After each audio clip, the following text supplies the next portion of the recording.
रामराम मंडळी.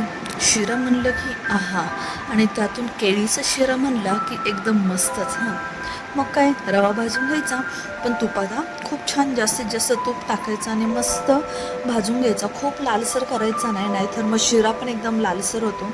आणि नंतर सगळा शिरा एका साईडला करून केळी टाकून घ्यायची. जर तुम्हाला तसं करता येत नसेल तर तुम्ही रवा साईडला काढून कढईमध्ये तसं करू शकता.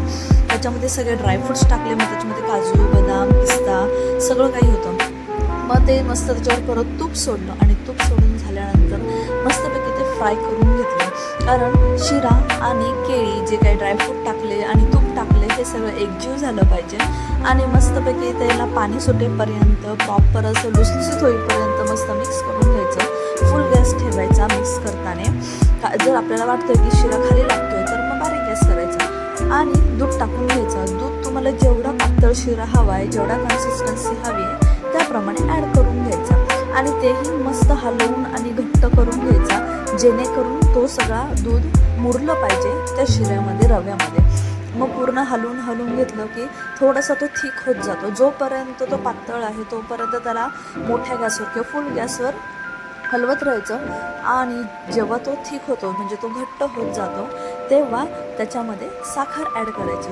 साखर पण तुमच्या चवीनुसार करायची. मला कमी गोड शिरा लागतो, जास्त गोड आवडत नाही मला, म्हणून मी एकच वाटी साखर टाकली. जर तुम्हाला खूप आवडतो आहे शिरा तर तुम्ही जास्त वाटी टाकू शकता, 1.5 वाटी टाकू शकता. मग मस्त सगळं एकजीव झाल्यानंतर तुम्ही वरून तुपाची धार सोडा. तुम्ही तुमच्या पद्धतीने खूप हे करू शकता. आमच्या घरामध्ये सगळा तुपाचा खूप छान शिरा आवडतो, म्हणून मग मी जास्तीत जास्त तूप टाकण्याचा प्रत्येक वेळी प्रयत्न करत असते. मग तूप टाकून झाल्यानंतर परत मस्त सगळं एकजीव करून घ्यायचं, सगळीकडं तूप पसरवून घ्यायचं आणि त्याच्यावर मस्तपैकी लेअर द्यायची, ती म्हणजे ड्रायफ्रूटची.